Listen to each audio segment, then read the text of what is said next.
Well, 2021 was the year that tested Africa's democracy, with coups recorded in Mali and Guinea, and the killing of Chadian President Idris Deby and the emergence of his son, Mahamat Deby, as chairman of the Transitional Military Council. A lot more developments are expected in 2022. Removal of term and age limits, hastened and illegal constitutional amendments to favor the incumbent, and corruption as still major issues rattling governance in Africa and getting progress restricted. It's a potpourri of issues concerning governance on the continent, and our 2022 will begin with that. Welcome to VSA. I'm Sulaiman.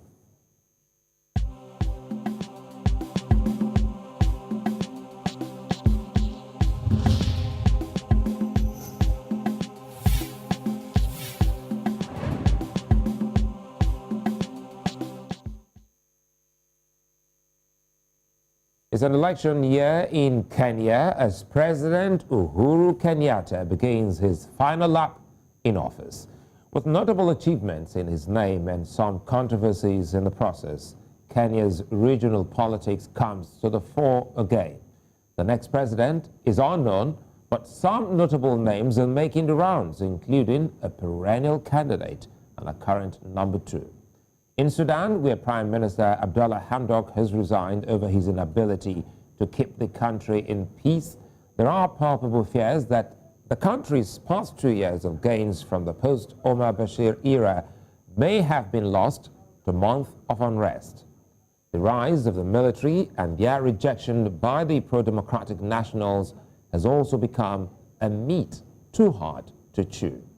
Now, Mali's current military leadership has proposed to hold its election in 2026, and this has been rejected by a coalition of political parties in the country. With ECOWAS rejecting such plans, all eyes are on developments from that country. Now, the quality and freedom of elections in Africa is still a challenge and a threat to democracy. What kind of democracy should Africa be looking to get in? Nweke, a Global Affairs Analyst, and David Matsanga, African Affairs Analyst, both join me. Good to see you, gentlemen, and as a Happy New Year is in order, gentlemen. Indeed. Yeah. Happy New Year, Sulaiman, and nice to be with you again. I wish you all the best in 2022. Thank you very much, Sulaiman. And as a man who has spoken loudly or loudest last year, I think this time I'll increase my voice so that Africa can hear me. Thank you. I'm glad to be here. I don't think Africa will be willing to take that from you, Dr. Matsanga. We'll come back quickly. We need that voice to join, a lot of other great Africans to talk more about what exactly is happening. So that's why we're having you and Collins today on the show. Let's start with you, Collins, before we get to David Matsanga. Collins, looking back now to 2021, looking at some of the key things that happened, truncating democracy in some countries, term limits, and again, what happened to late Idris Deby. So how would you sum this up for you? Looking at Africa through your lens, would you say democracy-wise, Africa, how has Africa fared? Africa hasn't fared so very well, Sulai. I am afraid to make that admission from the onset. I mean, we are left with the impression that Africa takes 2 steps forward and then 3 steps backwards in terms of democratization, in terms of nurturing its nascent democracy. And that is a shame. It is a shame because some of us actually do not quite believe that democracy, as seen from the eyes of the Western Alliance, is exactly what Africa needs. Now, there is a need for Africa to carve out its own brand of democracy as long as it respects the basic rights of individuals. But even at that, I think Africa so far has failed woefully to be able to even carve out that its own brand of democracy that responds to its own African idiosyncrasies. Now, people can always say, well, things are not working in Africa because there is always an attempt to impose Western democracy on Africa. That is a cheap statement to make. It is a cheap statement to make because even when it is apparent that African states with their sovereign status are free to actually roll out what they consider best for themselves, what we have seen is a continent dotted with tired old men who continue to hold the citizens to ransom. Now, I must say that since the year 2010, there have been approximately 38 to 40 attempts at, forceful seizure of power. Luckily, the vast majority of them failed, but for Christ's sake, 11 have succeeded. That is just too much and unacceptable. And I think the time has now come for Africa to begin to look beyond the nation state and begin to think about a transnational form of, governance that cuts across border, where knowledge is shared, where knowledge is transferred, where there is, harmonization of policies and so on and so forth. I think when that begins to happen, through perhaps institutions like the AU, that we'll begin to see, a decline in this appalling situation. Let me bring in Dr. Matsanga here. David Matsanga, we need the voice, and you're back again. This is 2022. You have spoken, categorically, specifically about Sudan, the crisis in Sudan, and it's a rollover to what we're seeing in 2022. What do you make of that situation in Sudan? And do you also think that the resignation of Hamdok may have dipped the crisis in that country? First of all, thank you very much. And I want to start by saying, if I was the general who wanted to take power in Sudan, I should have not included anybody near an NGO civil society operator of George Soros. I'm honest and a straightforward guy because I don't care a damn. I'm 66 years old. I've seen all what it is in Africa, but not all. And I want to be categorical and state that the generals in Khartoum, I know them very well, they are my friends. They have made a very terrible mistake. They have taken power and they have left one leg in the barracks and another leg in the governing state house. That's the rubbish. They either take power and give us a program completely when they will return to constitutionalism, or they go back to the barracks and leave a civilian rule. Because if you mix these two, and I've told them, I've rang them, I rang one of them.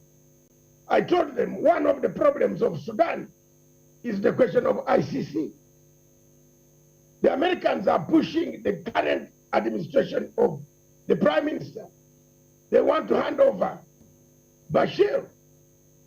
But the problem is the population is divided. You must listen first. The population is divided.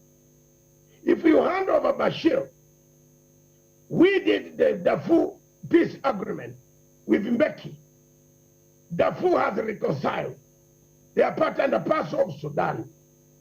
What did you want to achieve in handing over a leader across to the ocean up in Europe? Yet you can try him, put him on trial in Sudan. So the divisions have rocked the army. The army itself knows very well it was not Bashir who was on the front line. In actually, the current gentlemen were the ones on the front line. They were the leaders of Janjaweed. If Bashir goes to ICC, there is nobody. You will only say, bring my commanders. So this is where you find another coup. And as I speak now, I want to tell you authoritatively, there is a coup in offing, and that coup is coming to sweep most of this or everything. Because if you don't do that, people are going to die on the streets, demonstrations are going to kill as many people as possible. Either you take the power completely and tell, hey, you suspend me, but I will come after 22 months, 2 years, 1 year, 4 years. Like the guys in Mali, they are honest. I'm being frank. The Mali guys are honest. Let me throw this in quickly, Matsanga, before I go back to Collins. And I really can't count the number of times that you've mentioned Bashir's name. Is it safe to say, is Sudan back to Omar Bashir's days? Yes. I'm a military man myself. I know intelligence. Don't tell me I don't know what is going on. On the country, even your place where you are seated, I know what's going on. In this whole Africa, you can't take me away. I am telling you, the question of Bashir haunts the current government, and it will haunt Sudanese until they realize that they should not hand over Bashir to the ICC, but to put Bashir to the trial in Khartoum, so that the people, the victims, can hear and get the real, thoughts of how they suffered, instead of howling Bashir on charges that we know some agencies paid for him to be charged. The George Soros organization, of where the Prime Minister belongs, that Prime Minister Hamid has never worked anywhere. Show me where he worked. He worked on a civil society. Where has he worked?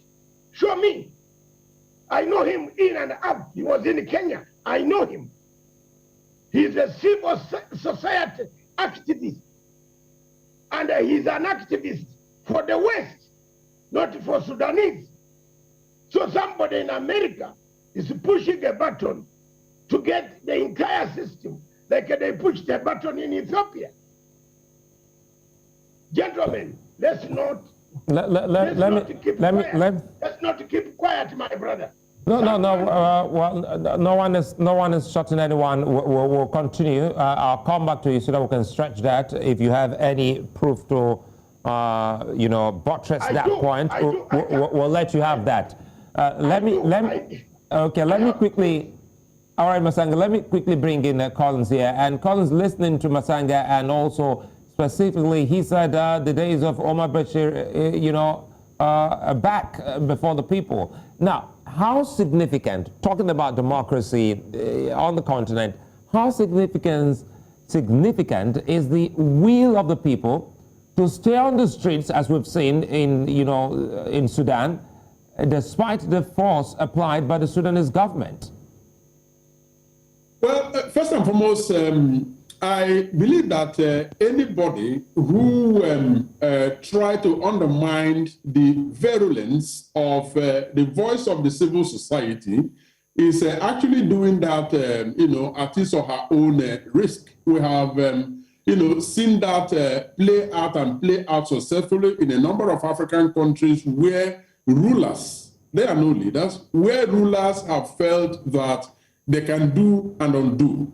The latest, of course, is the example you gave, which is Sudan. The Prime Minister stepped down because the voice of the civil society, the common man, the citizen, became very, very loud. Now, I want to very quickly touch on the issue of, handing Bashir over to the ICC. Now, if the rules are to be followed strictly, yes, I agree with Dr. David that indeed, before that is done, following the rules of the ICC, it would have been clear that the trial of the individual involved cannot take place in the country where the crimes were perpetrated, or that the system had been exhausted to bring the person to trial. It is only after that has happened that there is then the legitimacy to take the person to the ICC. Now, I'm not privy to the information that Dr. David has, but I will expect that that should be what is happening. Of course, we continue to talk about these unseen hands that are meddling in African affairs. And I'm not going to emphasize that so very much because, you can only barb somebody's hair when the person is present. So unseen hands actually succeed in Africa because the crop of current leaders we have in Africa led those unseen hands to continue to be there, and they continue to work with them. So civil society, is a very, very strong force, and the members of the civil society organizations should continue to believe in the power that they have, and they should continue to exercise such power in getting democracy back to Africa. Let me stay with you for a bit, Collins, and it has to do with the kind of suggestions the people are, bringing forth to seeing that peace returns to Sudan, and it has to do with what they have called a technocratic government with military oversight. How possible is that? It's like a quasi-democracy that they're trying to see how the military and a civilian regime can be in place. Honestly speaking, Sule, as unpopular as it may sound, I want to categorically state that Africa and African countries do have the right to actually fashion out which brand of democracy works for them. Now, I think it is naive for any one of us to believe that Western democracy as practiced by the Western Alliance, because it works for them, actually will work for Africa. No, that is a fallacy. Now, I cannot be specific about the proposals that are being made, in Sudan, a mix of military and civilian regime. The only thing I can say is that the people of Sudan deserve to be listened to. If that is what the majority of the Sudanese want, well, that is what they should have, as long as it is looked at as an interregnum in terms of the end of a brutal era and the beginning of a more democratic era that the people have actually bequeathed to themselves. In other words, it is not something that should be open-ended. It's got to have a beginning and it's got to have an end, and the purpose is transition to the kind of government that the people themselves want. So I wouldn't rule it out, even as unconventional as it sounds, as long as that is what the Sudanese want for themselves. Well, I come to you, Matsanga. I'll let you, space more, stretch what you were saying a while ago before we came back to Collins, and quickly, so that we can get to Kenya and see what exactly is happening in Kenya. It's a whole lot of issues, we have a whole lot, a full plate on the continent, and I know that this particular show will not be able to allow us to exhaust everything. But quickly, what kind of democracy, what kind of solutions would you be proposing for the people of Sudan, David Matsanga? First of all, anybody who has studied political science to a level like I have, you can see what happened in Egypt. Look at it. The generals kept on playing, and Assisi brought back Mubarak, because Mubarak is part and a parcel of them. The problem of Sudan now in Khartoum is, my brother has said it very clearly, you cannot mix two things, wine, old wine and the new wine. You have a military that has taken over power. Then you appoint a civilian to run a government of the bad things that you overthrew the government of. That one cannot work. The best thing for Sudan at the moment is either the military takes power completely and tells AU, we are in charge. We shall tell the demonstrators to wait for 18 months, 2 years, or how many years. We return, we make a new constitution, we arrange ourselves and hand over power to the democratically elected government that will come. Less than that, there will be chaos, and that chaos is going to affect the region. It will affect African Union, which is useless in terms of fighting. It is not giving direction to the issues that are coming on the continent. External enemies of Africa. Yeah, the external enemies of Africa, especially George Soros, who funds, my brother talks of civil society. What is civil society? Which one? Which one is an African civil society? Show me. Show me one country in Africa that funds the civil society. Show me. All the Africans that you find with briefcases going to London, to Stockholm, to Geneva, to where they are going to collect money from hapless Europeans claiming to be civil society. What civil society is there? Show me one civil society. In Nigeria, do you have a civil society, my brother? Where is it? Does Buhari give you money? President Buhari, does he pay you money to be a civil society? No.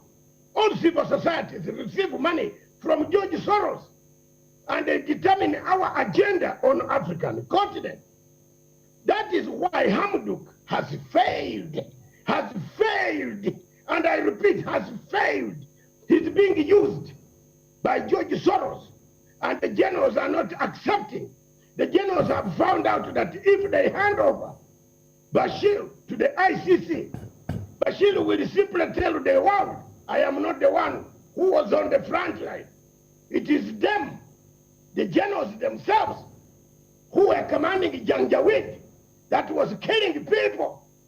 And that is what the problem is, Sulaiman. That is it. That's why the whole thing of Sudan is. Even if you go to Satan, or you go to heaven and ask Angel Gabriel, he will tell you Matsanga was correct. That is where the problem is. Okay, let's see, well, the correctness we'll get about, let's go to your backyard now. And there's a lot of talk about the Ruto Odinga presidential ambition in Kenya. And the moves made by President Kenyatta to tweak the constitution to his candidate's favor. What do you have to say about this?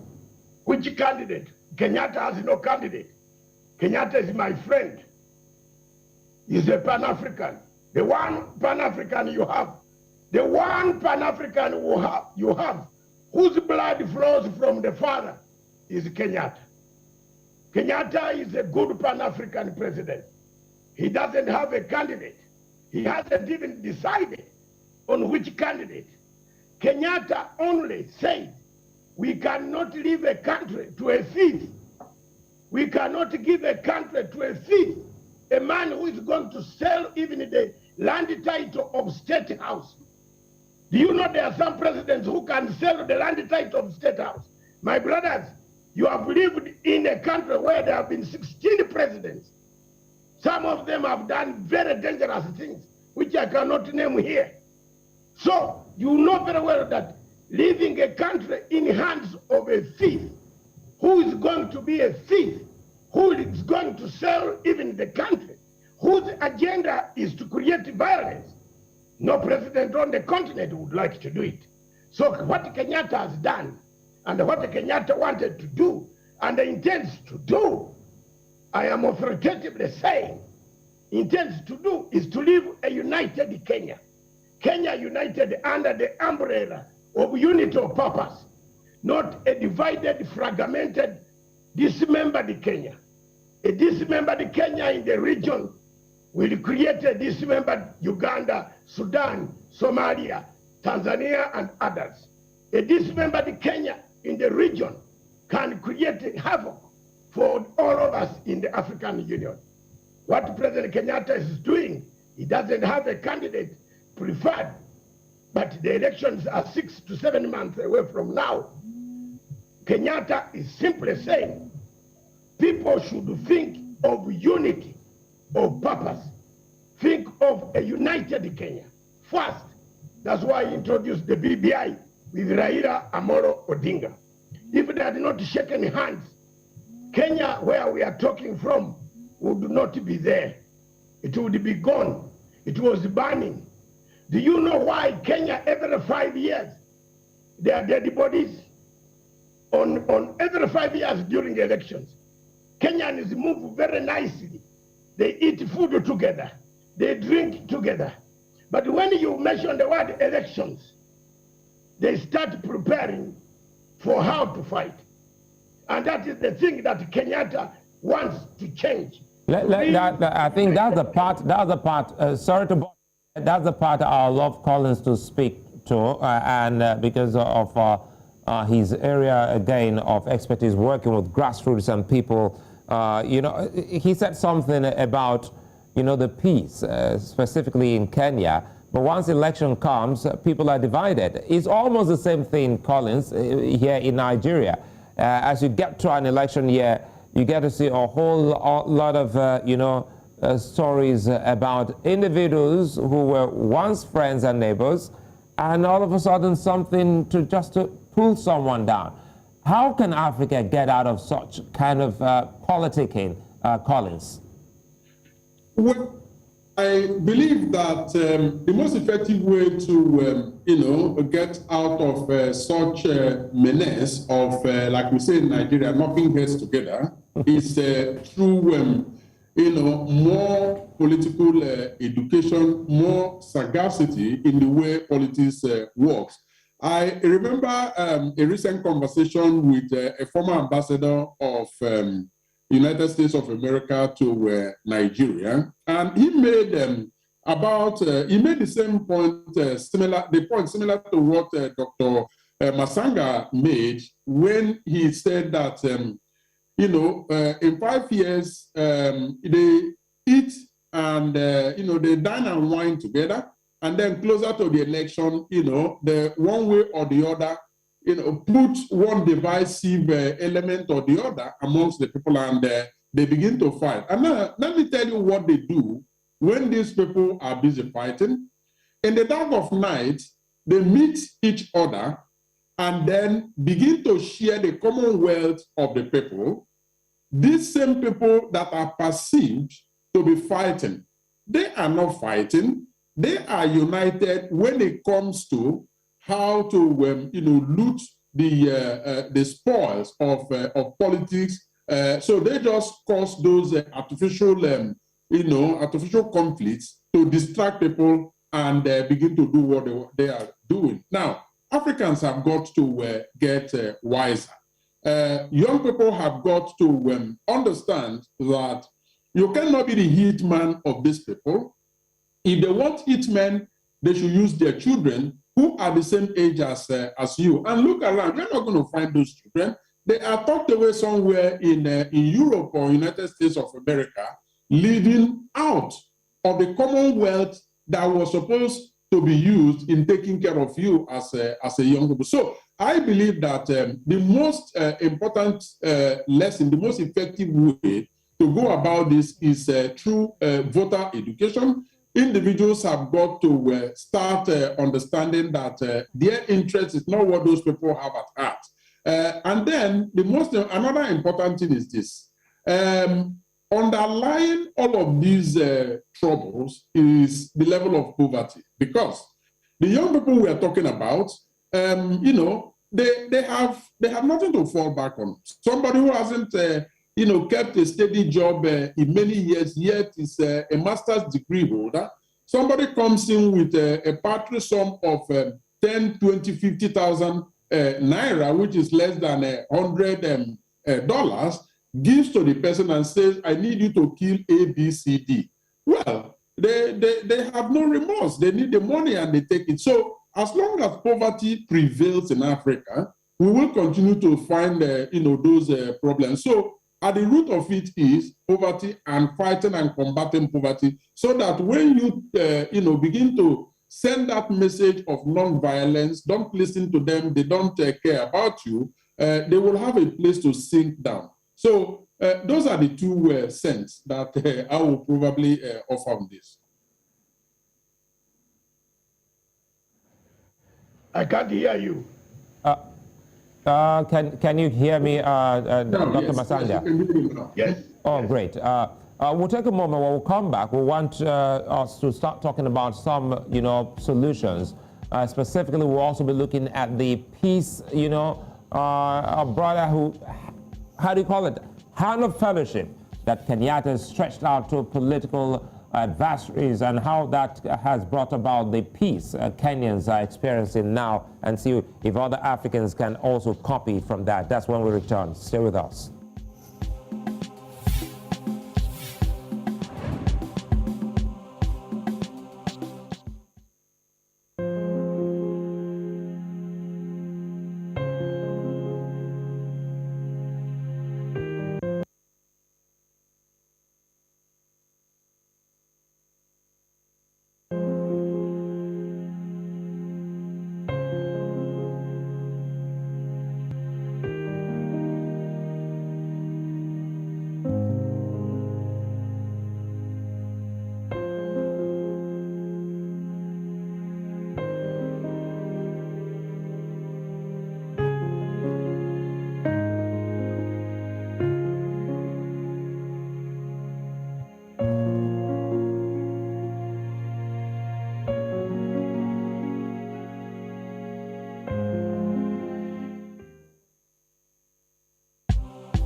Well, if you just joined us, you're welcome. You're watching VSA here on News Central Television, coming to you from Nigeria's economic capital, Lagos.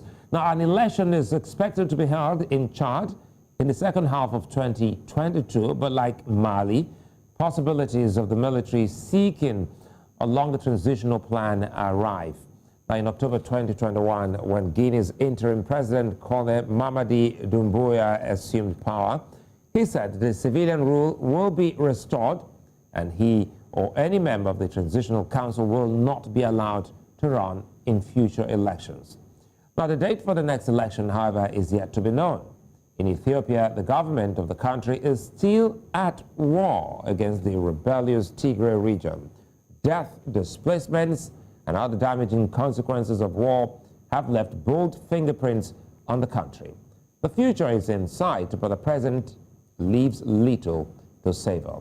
I still have with me David Matsanga and Collins Nweke with me, looking at developments here on the continent. Well, gentlemen, thanks for your time. Now, let's quickly go to you, David. There are possibilities of democratic transition happening in Chad. How hopeful are you looking at happenings in Chad? I don't think there is anything new that will come out of Chad. The same, my brother will agree with me. It is the same thing, because the same master remains the same man. The forest is the same. The monkeys are the same. The forest is France. The monkeys are France. They are there. They are the same. None of them can cut the tree. And the trees are always, you can't cut the tree. Where will you go? French influence in Chad is very, very crucial. Look at the way the killing of President Idris. He went to the battlefield. But we have rebels that everybody knows in Africa where they are. These rebels are in South Libya. They're in the southern part of Libya. And they are supported by Egypt, France. And the AU knows that these rebels do exist. They came and killed the president, and they went on television and said, we killed him on the battlefield. Immediately, France came and picked the son of the president, installed him in power, and left him in power and said, stay here, continue with the same forest, you know, it's the same forest. I don't think there is anything going to come out of Chad. It is just a matter of time that you'll see another man will come and say, I've swept you off. The only good thing that I've listened to in your program when you are doing your promo is the gentlemen in Conakry. I want to give them a credit. They allowed Mr. Conde to go out for medical treatment. That is very good. That younger man, tall guy, is showing some sense that he's human. Allow him to go and be treated, because he can't be treated with all the money that Conde has stolen. He doesn't have a hospital in Conakry that can treat him. So let him go and be treated. It's a shame for Africa.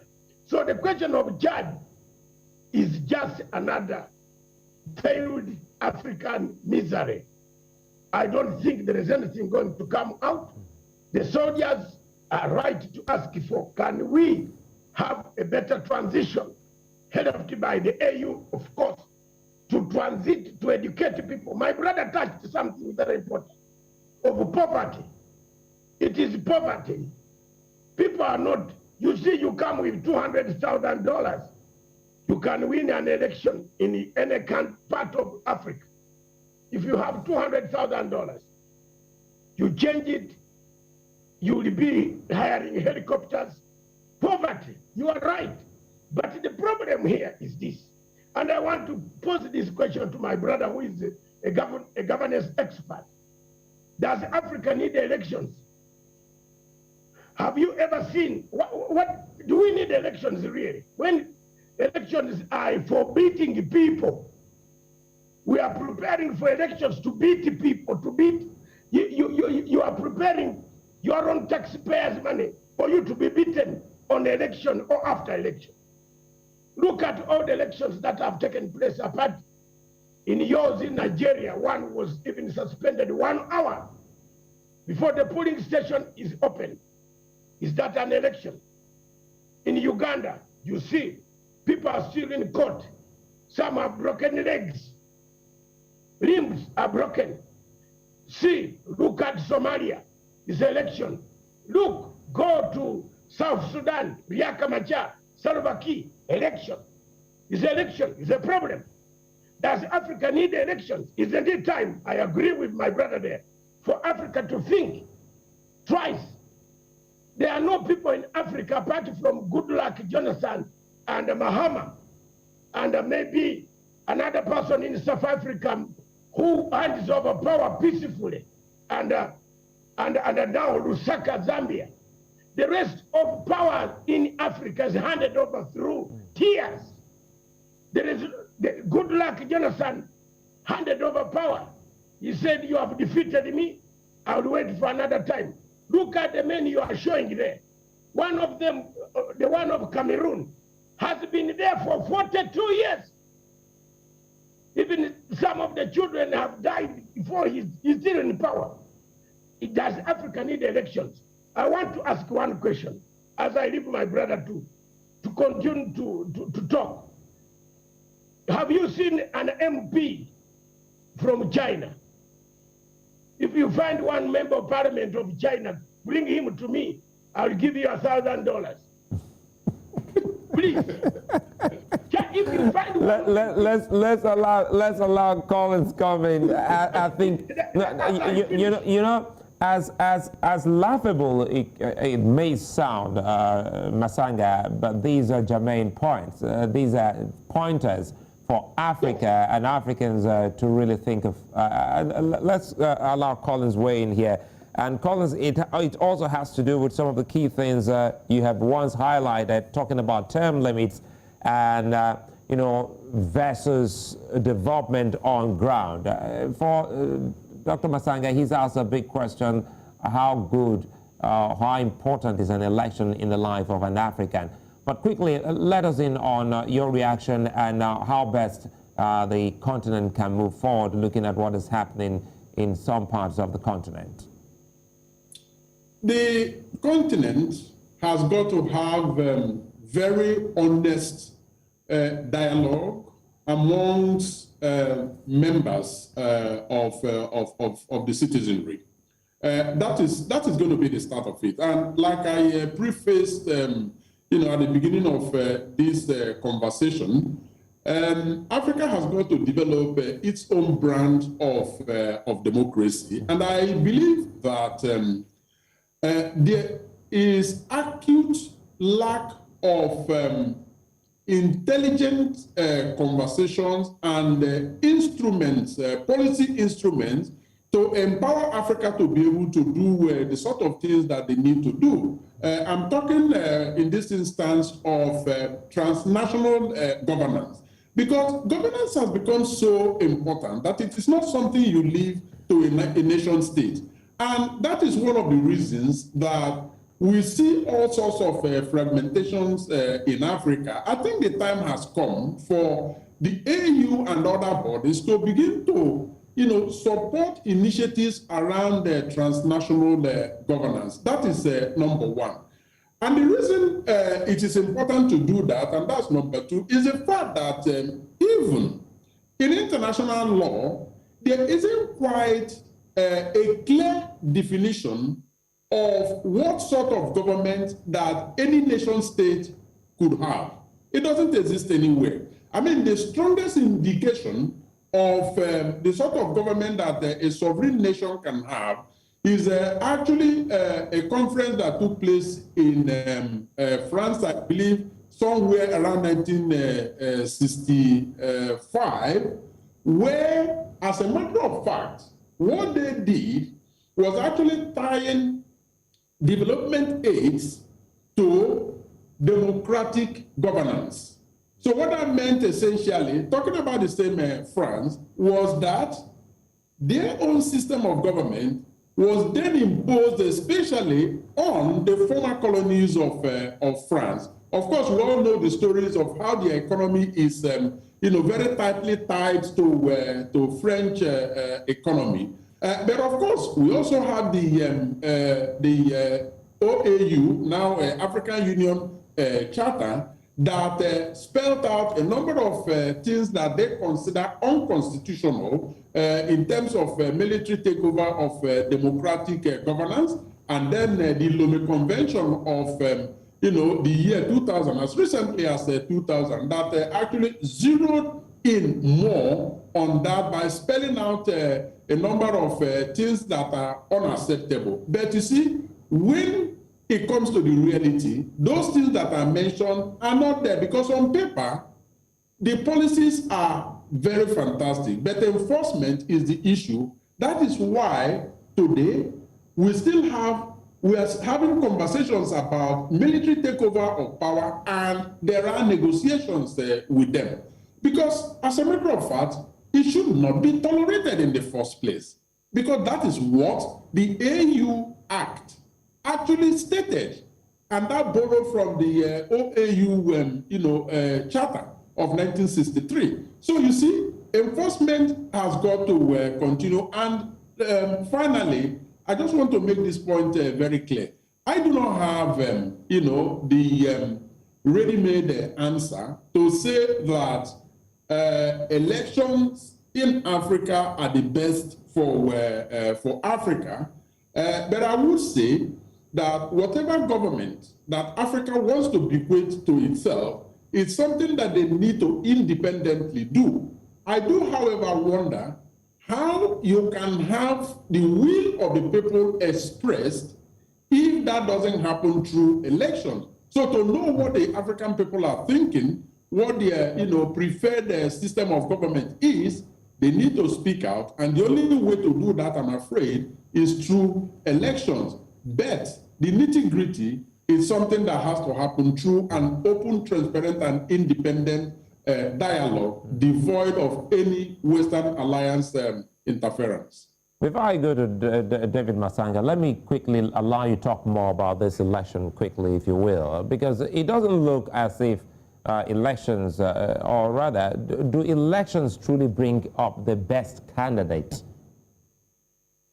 Even in the Western countries, you can't say with a measure of certainty that elections actually turn out, the best candidates. There is what we call voter apathy, where about 30% in some cases, less than 25% actually participate in an election. So what that essentially means is that 70 to 90%, 70 to 65% of the population actually have not expressed their will. And I am talking generally now of Western countries. There are countries, for example, Belgium, where I am based, where voting is compulsory. It's not a choice. You do have to vote as long as you are eligible to vote. What we also end up with is a situation where people go in there and do a protest vote. Either they nullify the ballot box, or they actually vote the opposite of what their conscience tells them, because that is their own way of protesting. So yes, I do not believe indeed that elections actually turn out the right people, but I do not know what the alternative is, because that is the only way that we know. Now, if you want to go to a system where one individual, a king, or a group of bourgeoisies that have, the capital, are the one that determine who rules, well, it is their interest that they are going to put, at the fore of every decision that they make. So we can turn and twist it all we like. I do not think that the world at this moment knows the better way to go about it. People who have talked about the Chinese, meritocracy. Well, it's working for China, but China has its own characteristics that is completely different from Africa. And the branch of governance that you give to yourself has got to be in consonance with your character. So I'm afraid that even the Chinese system, the Chinese example, might not work in Africa, just as the Western Alliance system has not quite worked. Again, it is a decision for the African people to make through dialogue. Let's see how we can, coast home, and we'll bring again Dr. Matsanga. I did say before we leave, we're also going to look at that hand of fellowship which President Kenyatta brought. But quickly, before we get there, let's talk about the African Union. In all of this that we have in this conversation, what's the place of the African Union, David Matsanga? You are saying what? African Union, my brothers, has been sold by that tall guy from Chad called Muhammad Faki. I have sworn over my dead body never to go to Ethiopia, never to go to AU until he goes away. He simply rented African Union to the French. You cannot do anything in African Union and it is successful. Try to elect a Secretary General. You will find ECOWAS teaming up with French-speaking countries against English-speaking countries. We have been divided. We have been bought. We have been rented. African Union is captured. So forget. Don't make our program very sour by bringing in African Union. You are killing the mood of the program. People in Africa who are listening to us, the African Union envisaged by Nkrumah, Sekou Touré, Gabriel Nasser, Haile Selassie, Nyerere, Obote, Jomo Kenyatta, Amina Kabura, all these guys, Patrice Lumumba, Samora Machel, Benabera, that African Union is not there. It is gone.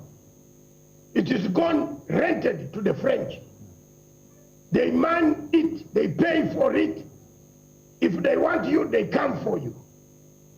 African Union, doesn't African Union know that there are two armies in Libya? Didn't we recognize a government in Tripoli. And then we came and did a hop step and also started working with the government in Benghazi. Is the government in Benghazi real or not real? It's a rebel government. We have recognized the one in Tripoli, and we are working with one in Benghazi. What did you mean, African Union? Forget it. That one was captured a long time ago, sold by that Chadian man called Muhammad Faki, Dr. Muhammad Faki. I don't want to meet him ever in my plane. If the plane is going anywhere, I will jump out. Before you jump out, let's go to Kenya and use the Kenya example to wrap up. What are your expectations of Africa's governance in 2022, looking at that peace move that President Kenyatta had then with Raila Odinga, which still resonates with many Africans? That is where my brother, who is in charge of governance, who has started governance in Africa, take the Kenyan model of Raila Amolo Odinga and Uhuru Muigai Kenyatta. A handshake, no winner, no loser. That is the type of democracy that Africa must begin with. This other democracy of elections is to micromanagers. France will say, if you don't hold elections, we shall not give you a dispensary. Then you run to hold elections, which are bad, a military coup comes, you are overthrown. You want to run elections. Kenyatta and Raila Odinga in Kenya have done one of the best things that I can, even if God takes me today, I am happy we succeeded. A redemption strategy. The handshake, the shaking of hands, of saying, yes, my brother, I lost. Yes, my brother, I won. But we are together, we are Kenyans. The nation is bigger than us. Let's forget our differences. Get everybody on board. Africa needs that format, which I'm working on, and I am glad that Collins is here. I'm going to get Collins' number. We work together to develop, let's leave history, like Karl Marx left history. We can develop a model on the Kenyan handshake, which is needed everywhere. For example, in Nigeria, you need the man, Atiku, to shake hands with Buhari, so that the nation is very good. You need Mahama to shake hands with that Nana, Kofu, Nana, Ado Nana. You need hands everywhere. In Uganda, you need a hand where Museveni should shake hands with that small young man, of mine, the son, my son, is one of my sons, that young guy there, Bob Wine. Shake hands and move on. I've shaken hands. I think we are out of time, but again, we'll do this again, and I'm happy that we have great Africans like you both, Collins and David. We'll have both of you again. Let's see what we can do for the continent. Governance strictly is key to the growth of a nation or any region, and Africa must get it right from now to stand a chance of living up to its immense potential. Many thanks again for being such good company, David Matsanga and Collins Nweke. I'm Sulaiman. See you again.